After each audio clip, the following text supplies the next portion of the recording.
Hello and welcome back to my channel. My name is Meagan and it is October 1st, which means it's time to do our September wrap-up and an October TBR. I read 6 books in September and most of that was thanks to the reading quest, which I did from August 13th to September 10th. So that is what the majority of my reading was from. After that, I pretty much didn't complete much after that because I needed a bit of a break after that. The first one I read was Shadowfell by Juliet Marillier, which I gave 4 stars.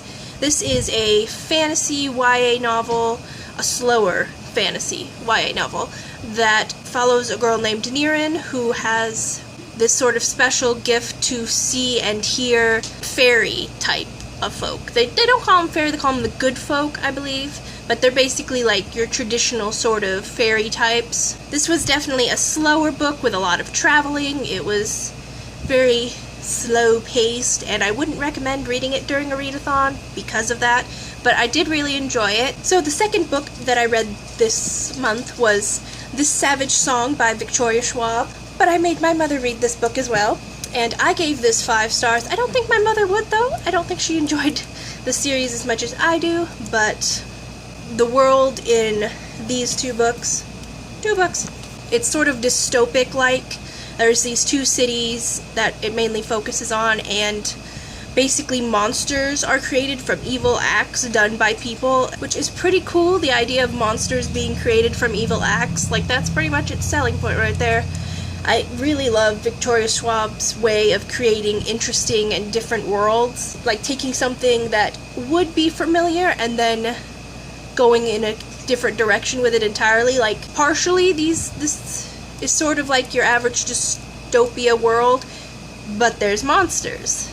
It's pretty cool, so I gave that one 5 stars. The third book I read in September was This Shattered World by Amie Kaufman and Meagan, which is the second in the Starbound trilogy. Now, it's been a while since I read These Broken Stars, I believe is the name of the first book in the series. It's been a few years, so I had forgotten some things, like the main plot, which made it a little different to read, but I still really enjoyed it.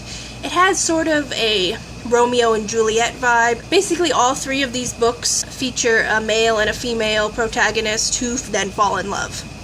It's space romance is really what it is, and I was kind of here for it. Like, it's a little cheesy and a little dumb, but I like it anyway. This I gave it 4 stars, and then the 4th book that I read this month was Their Fractured Light, which is the 3rd book in the Starbound trilogy, which I also gave 4 stars. This one had a bit of an Alice in Wonderland theme going to it. Each of them seemed to have a sort of theme, like These Broken Stars was kind of like Titanic, This Shattered World felt a little bit like Romeo and Juliet, and then Their Fractured Light is Alice in Wonderland, and these themes are not particularly subtle, they're like referenced in the book. Their Fractured Light was a little different because all of the characters finally come together in the middle of this book, which was good, which I did like, and I gave it 4 stars as well. 5th book that I read this month was Harry Potter and the Cursed Child. I finally got around to reading it. I don't necessarily regret it, but I did give it 2 stars. Like, I knew it was gonna not be great going in. I know some people actually liked it. You know, it kind of depends on the type of Harry Potter fan you are, and, you know, whether or not you've built up headcanons about the next generation, and what things you particularly enjoy in Harry Potter. I felt mostly like it was trying too hard to be comedic without really being comedic. Like, it wasn't a comedy, but there are a lot of points where it feels like it's trying to be a comedy, and I didn't really appreciate that. Like, either be funny or don't.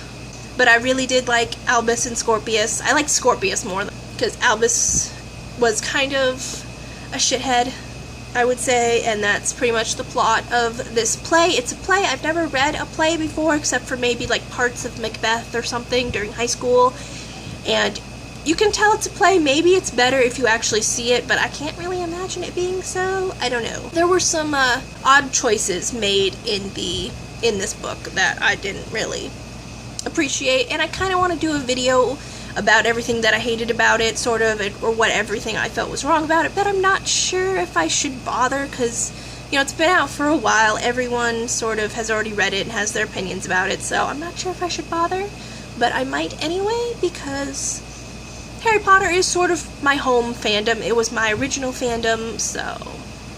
The last book that I read this month was The Dream Thieves by Maggie Stiefvater, which is the second book in the Raven cycle. And I really enjoyed this book. I enjoyed it about as much as The Raven Boys, maybe a little more. Maybe? I'm not sure.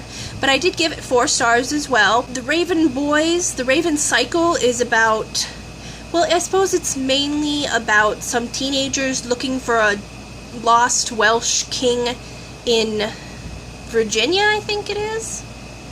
It's a little strange. I feel like you have to read it to know what the hell it's about, honestly, because I'm not sure how to describe it personally. The Dream Thieves mostly focuses on Ronan Lynch, who can pull things out of his dreams, which is super cool. That's cool.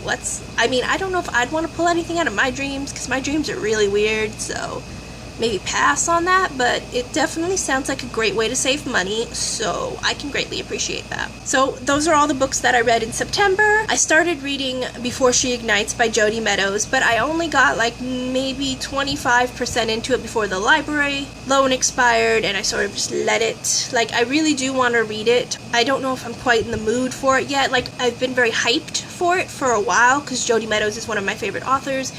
And I'm afraid I was a little too hyped, so I want to step back a little bit before I go into it, so my expectations aren't too high, because if my expectations are too high, then I'm just going to end up disappointed whether it's good or not. And I also started Raven Flight by Juliet Marillier, which is the second Shadowfell book.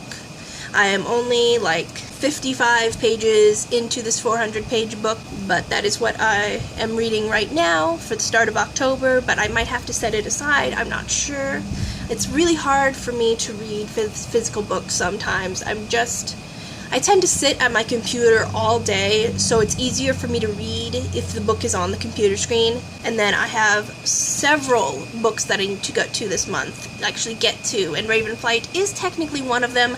I do still have a huge stack of library books, even though I've returned a few of them, like the ones that I made my mother read, and it's still a pretty huge stack that I need to get to, and Ravenflight is one of them. Another one that is more recent, so it's not hugely important, is Our Dark Duet by Victoria Schwab, which is the second book in the Monsters of Verity duology. It's the sequel to This Savage Song that I read last month, so I do want to read that this month, because I do think it would be fitting for this month, because it's the month of Halloween. This book includes monsters. The first book that I really actually need to get to this month is Forest of a Thousand Lanterns by Julie C. Dow, because this is an arc and it comes out October 10th, I believe. So I need to read this before October 10th so I can do a review on it, because it's my first physical arc that I won on Goodreads, and so I need to do a review for it. Obviously would be the appropriate thing to do, and read it before it actually comes out. And then I have another arc that comes out this month, an e-arc from NetGalley, and it's called The Tethered Mage by Melissa Caruso, which comes out October 24th, so I need to read that before then as well. I don't actually have any idea what The Tethered Mage is about, actually. I pretty much went by the cover and maybe like the first line of the synopsis to request it. I also need to read The Ship of the Dead by Rick Riordan, comes out in 2 days. Oh my god. I do really need to read The Ship of the Dead. It is the final Magnus Chase book, and I'm so upset that it's the final one, but I'm also really excited to read it because I love Magnus Chase. He is my baby. I love him so much. I also have King's Cage downloaded from the e-library, and I was on the waiting list for this damn book forever. Like, it was a long line of people waiting for this book, so I need to read it before it expires, because otherwise I have to get the back of the long line, and I really don't want to. And then another book that I kind of want to read, that I'm probably going to read during Zoe's 24-hour readathon on October 14th, which is this, that I bought from Goodwill, like, I want to say like 5 years ago. This is Real Hauntings, True American Ghost Stories by Hanz, Holzer, whoever that is. I have literally no idea. I have no idea what. It's just, spooky stories. Really like the idea of it being about like true horror stories, and it is the month of Halloween. What is this about, actually, though? Hanz Holzer's Real Hauntings continues his account of true, authenticated case histories, hauntings throughout the United States. Oh, isn't that fascinating? Anyway, this is just a book that I'd like to get to during Halloween, and I don't want another Halloween to pass without me actually just getting around to this dang book. So that is it for my September wrap-up and my October TBR. It is a lot. So that completes this video. Thank you so much for watching. Feel free to tell me down below what you read in September and what you plan to read in October. I would love to know, because I am oddly fascinated by what people read and what people are planning to read.